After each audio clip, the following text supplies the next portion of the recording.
नमस्कार, नियोजन corporation cracker channel में आपका स्वागत है। देखते हैं आज की महत्वपूर्ण खबरें।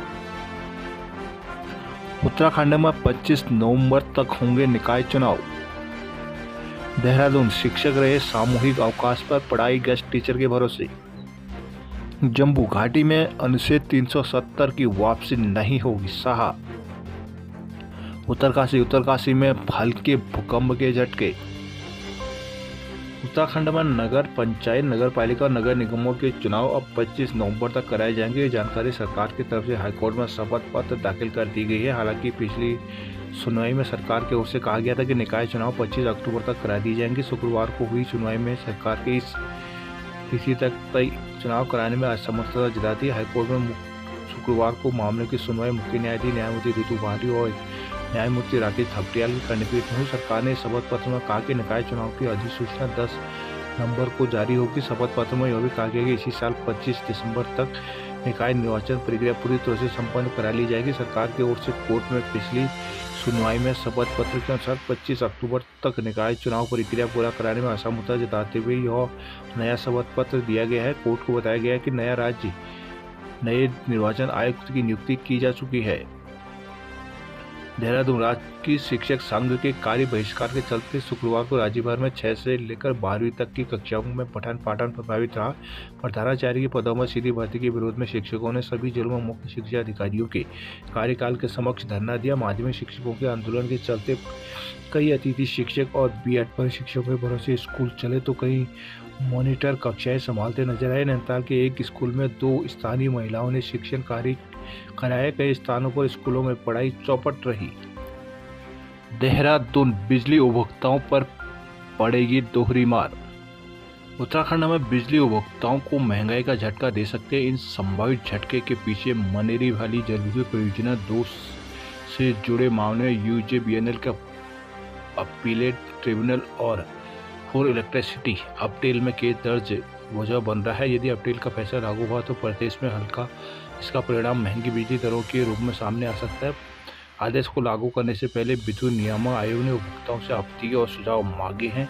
दरअसल राज्य गठन के समय बिजली परियोजनाओं के विकास के लिए पैसा जुटाया गया था, जिसके तहत ऊर्जा विकास निधि के नाम पर आमजन से शेष वसूला गया था। वर्ष 2008 से तत्कालीन सरकार ने शेष के रूप में मिली राशि में से 351 करोड़ मनेरी वाली परियोजना के लिए बतौर इक्विटी यूजेबीएनएल को आवंटित किए थे। बाद में यूजेबीएनएल ने इस परियोजना से बिजली उत्पादन शुरू होने के संबंध में सभी खर्चों का आकलन कर प्रस्ताव विद्युत नियामक आयोग को सौंपा था। इस प्रस्ताव में उक्त 391 करोड़ रुपए के रिटर्न ऑफ इक्विटी के रूप में लौटाने की भी व्यवस्था की गई थी, लेकिन बिजली का टैरिफ तय करने के दौरान आयोग ने इक्विटी के 351 करोड़ पर रिटर्न ऑफ इक्विटी को जोड़ने से इनकार कर दिया। आयोग का तर्क यह था कि उक्त 351 करोड़ के शेष रूप में जनता से लिए गए थे। ऐसे में अब उनकी भरपाई के लिए रिटर्न ऑफ इक्विटी के रूप में जनता फिर से बोझ नहीं डाला जा सकता। आयोग के इस फैसले को यूजेबीएनएल ने अपटेल में चुनौती दी। अपटेल ने आयोग के फैसले को पलटते हुए रिटर्न ऑफ इक्विटी की मनेरी वाली परियोजना के टैरिफ में जोड़ने की मंजूरी दी है। उत्तराखंड में जल्द बनेगा प्रवासी बोर्ड।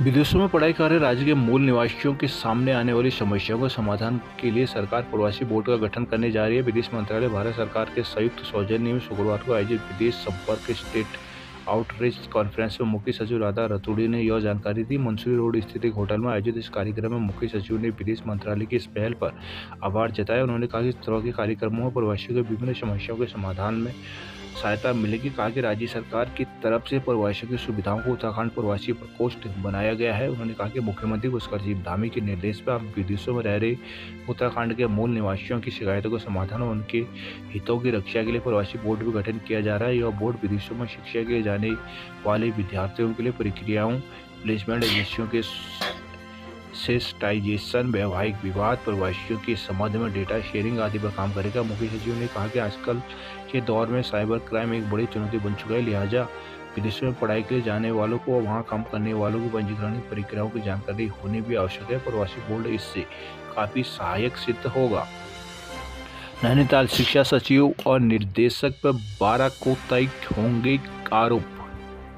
नैनीताल, वित्तीय लाभ देने के आदेश की अवमानना मामले में हाईकोर्ट ने विद्यालय शिक्षा सचिव, प्रारंभिक शिक्षा निदेशक पर आरोप तय करने के लिए 12 सितंबर की तिथि नियत की है। कोर्ट ने दोनों अधिकारियों को अगली सुनवाई के दौरान व्यक्तिगत रूप से उपस्थित होने को कहा है। मामले की सुनवाई गुरुवार को वरिष्ठ न्यायमूर्ति न्यायाधीश मनोज कुमार तिवारी की एकलपीठ में हुई। मामले के अनुसार प्रारंभिक शिक्षा के कार्मिक नवीन पाठक, त्रिभुवन कोहली और अन्य याचिकाकर्ताओं ने एक याचिका उच्च न्यायालय में दायर की थी, जिसमें कहा गया कि बेसिक शिक्षा परिषद में की गई सेवा को जोड़ते हुए उन्हें एसीपी का लाभ नहीं दिया गया। वर्ष 2019 में हाईकोर्ट ने याचिकाकर्ता के पक्ष में फैसला देते हुए राज्य सरकार को एसीपी का लाभ देने का आदेश सरकार को दिया था। इस फैसले को सरकार ने विशेष अपील के जरिए हाईकोर्ट में चुनौती दी। इसे कोर्ट ने 2021 में खारिज कर दिया था। अल्मोड़ा शिक्षकों ने सीधी भर्ती के खिलाफ भरी हुंकार। प्रधानाचार्य के पदों पर सीधी भर्ती के आरोप में शुक्रवार को हुंकार भरी है। जिले भर के शिक्षकों ने मुख्य शिक्षा अधिकारी कार्यालय पहुंचकर सरकार के खिलाफ प्रदर्शन किया। शिक्षकों के विरोध से इंटर कॉलेज में कक्षाओं का संचालन नहीं हुआ। स्कूल सिर्फ अतिथि शिक्षकों के भरोसे ही रहा। शुक्रवार को राष्ट्रीय शिक्षक संघ के आह्वान पर जिले के सभी ब्लॉकों के शिक्षक मुख्य शिक्षा अधिकारी कार्यालय पहुंचे। सैकड़ों की संख्या में शिक्षकों ने कार्यालय के बाहर धरना दिया, सरकार के खिलाफ नारेबाजी कर विरोध जताया। कहा कि राजकीय इंटर कॉलेजों के प्रधानाचार्य के पदों पर सीधी भर्ती निकालकर सरकार शिक्षकों के साथ अन्याय कर रही है। चंद लोगों को फायदा पहुँचाने के लिए हजारों शिक्षकों को वंचित किया जा रहा है। लिहाजा विधायक मनोज तिवारी ने भी शिक्षकों का समर्थन किया। कहा कि शिक्षकों की मांग पूरी तरह जायज है। शिक्षकों ने प्रधानाचार्य समेत विभागीय सीधी भर्ती नियमावली और परीक्षा को निरस्त करने, प्रधानाचार्य के पद पर पहले की तरह 100% पदोन्नति से भरने, एलटीसी प्रवक्ता और सभी स्तरों पर सीधे पदोन्नति का लाभ देने की मांग की है। अन्यथा उग्र आंदोलन की भी चेतावनी दी गई। शिक्षक नहीं होने से स्कूलों में कक्षाएं नहीं चलेगी। हालांकि अतिथि शिक्षकों ने स्कूल में पढ़ाया। अल्मोड़ा में पुरानी पेंशन के लिए अड़िग हैं विभागों के कर्मचारी। इंजीनियरों ने भी की पुरानी पेंशन की मांग। नैनीताल सैकड़ों भक्तों ने मां नंदा को नम आंखों से दी विदाई। गढ़वाल में शिक्षकों ने सीधी भर्ती का किया विरोध। श्रीनगर और कीर्तिनगर में अतिथि शिक्षकों के जिम्मे रही शिक्षा व्यवस्था। गढ़वाल विश्वविद्यालय में डिजिटल आई कार्ड बनने शुरू। उत्तरकाशी में हिंदू संगठनों ने निकाली रैली। उत्तरकाशी धर्मनगरी उत्तरकाशी में अवैध रूप से संचालित मांस की दुकानों और अतिक्रमण हटाने की मांग को लेकर शुक्रवार को व्यापार मंडल और हिंदू संगठनों के लोग सड़कों पर उतरे। हिंदू आक्रोश रैली निकालते हुए कलेक्ट्रेट परिसर में प्रदर्शनकारियों ने शासन प्रशासन के खिलाफ जमकर नारेबाजी और प्रदर्शन किया। वही मांगों को लेकर ज्ञापन देने पहुंचे प्रदर्शनकारियों से वार्ता करने डीएम 1 घंटे बाद दफ्तर से बाहर निकले, जिसमें गुस्साए लोगों ने मौके पर डीएम मुर्दाबाद के नारे लगाते हुए प्रशासन को जमकर कोसा। शुक्रवार को सुबह हिंदू विश्व परिषद, बजरंग दल, श्रीराम सेवा दल, राष्ट्रीय हिंदू संघ आदि विभिन्न हिंदू संगठनों के लोग जितेंद्र चौहान के नेतृत्व में हनुमान चौक स्थित श्रीदेव सुमन मंच पर एकत्रित हुए। यहाँ से लोगों ने नगर के विभिन्न स्थानों से होते हुए आक्रोश रैली कलेक्ट्रेट तक निकाली। प्रदर्शनकारियों ने शासन प्रशासन के खिलाफ जमकर नारेबाजी करने व प्रदर्शन कर डीएम को मांगों पर कार्रवाई के लिए ज्ञापन सौंपा। इस दौरान करीब 1.5 घंटे तक प्रदर्शनकारी कलेक्ट्रेट के बाहर डीएम के ज्ञापन देने के इंतजार में बैठे रहे। हालांकि एसडीएम भटवाड़ी मौके पर प्रदर्शनकारियों से बातचीत करने के लिए आए, लेकिन प्रदर्शनकारी डीएम से वार्ता की जिद पर अड़े रहे। करीब 1 घंटे बाद डीएम और मेहरबान सिंह बिष्ट दफ्तर से बाहर निकले और प्रदर्शनकारियों से वार्ता कर ज्ञापन किया। इस दौरान प्रदर्शनकारियों ने इंतजार करवाने पर जिलाधिकारी के खिलाफ भी नारे लगाए। डीएम ने प्रदर्शनकारियों को समझाया कि पीएम की बीसी चल रही थी, इसलिए वो तुरंत नहीं आ सकते। कलेक्ट्रेट पहुंचे प्रदर्शनकारियों ने नगर में अवैध रूप से संचालित हो रहे बुचड़खानों और सामूहिक समुदाय विशेष के द्वारा अवैध अतिक्रमण के खिलाफ प्रशासन द्वारा किसी भी प्रकार की कार्रवाई न किए जाने पर आक्रोश जाहिर किया है। देवाल के कैल गांव में मां नंदा की पूजा कर लोगों ने लिया आशीर्वाद। कोटद्वार में रोटरी क्लब ने 6 शिक्षकों को किया सम्मानित। वरुणावत से हो रहे भूस्खलन का टीम ने सर्वेक्षण किया शुरू। जल संसाधन ठेका कर्मियों के समर्थन में आए स्थायी कर्मचारी।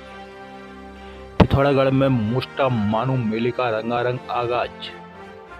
सीमांत के मोस्टामानू में 6 दिवसीय मेले का रंगारंग आगाज हुआ है। शुक्रवार को पहले दिन लोक कलाकारों ने एक से बढ़कर एक प्रस्तुतियों से दर्शकों का खूब मनोरंजन किया। मुख्य मेला रविवार को होगा। भगवान मोस्टा को डोला ग्राम सुखदेव से दिन में निकाला जाएगा। नगर से 7 किलोमीटर दूर मोस्टामानू मेले के शुभारंभ पर स्थानीय हल पार्टी गौड़िया गांव डूंगा सहित अन्य महिलाओं ने भव्य कलश यात्रा निकाली। छलिया दल के सदस्यों ने भी अपनी शानदार प्रस्तुतियां दी। बाद में मेले का शुभारंभ मुख्य अतिथि डीडीआर विधायक बिशन सिंह चुपाल ने विधिवत दीप जलाकर किया। इस दौरान उन्होंने कहा कि इस तरह के मेले महोत्सवों से हमारी संस्कृति संरक्षित होती है। जिला पंचायत अध्यक्ष दीपिका बोरा ने कहा कि मेले हमारी लोक संस्कृति का अभिन्न हिस्सा है। सरकार लोक संस्कृति को बढ़ावा देने के लिए तत्पर है। मेले में स्थानीय लोक कलाकारों और स्कूली बच्चों ने शानदार प्रस्तुति दी है। इससे पूर्व मेला संयोजक वीरेंद्र बोरा ने मुख्य अतिथि का स्मृति चिन्ह और पुष्प गुच्छ देकर स्वागत किया। सितारगंज बच्ची से दुष्कर्म व लापरवाही पर सहायक अध्यापिका हुई निलंबित।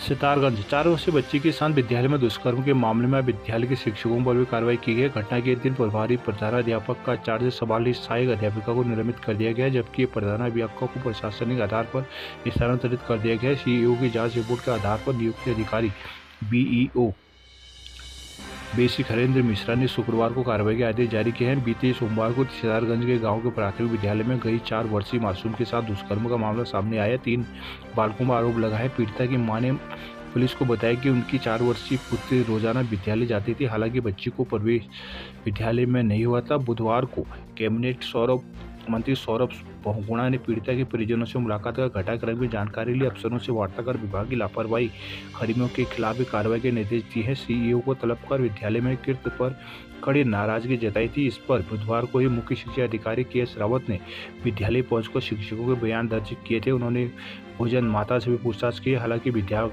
अध्यापक विद्यालय के समय में इस तरह की घटना से मना करते थे, लेकिन जांच अधिकारी सीईओ ने पाया कि विद्यालय में 4 दीवारी होने के कारण विद्यालय बंद होने के बाद परिसर में बच्चों का घुसना संभव नहीं है। भोजन माताओं ने भी बताया कि बच्ची स्कूल जाती थी, बच्ची को भोजन परोसती थी। जांच अधिकारी ने मामले को गंभीर माना है। CEO KS. रावत ने माना कि बिना प्रवेश के विद्यालय में बच्ची आती थी, जबकि 4 वर्ष की आयु में उसे आंगनबाड़ी केंद्र जाना चाहिए था। यदि वो परिसर में आती थी तो सुरक्षा की जिम्मेदारी वहां के स्टाफ की होती है।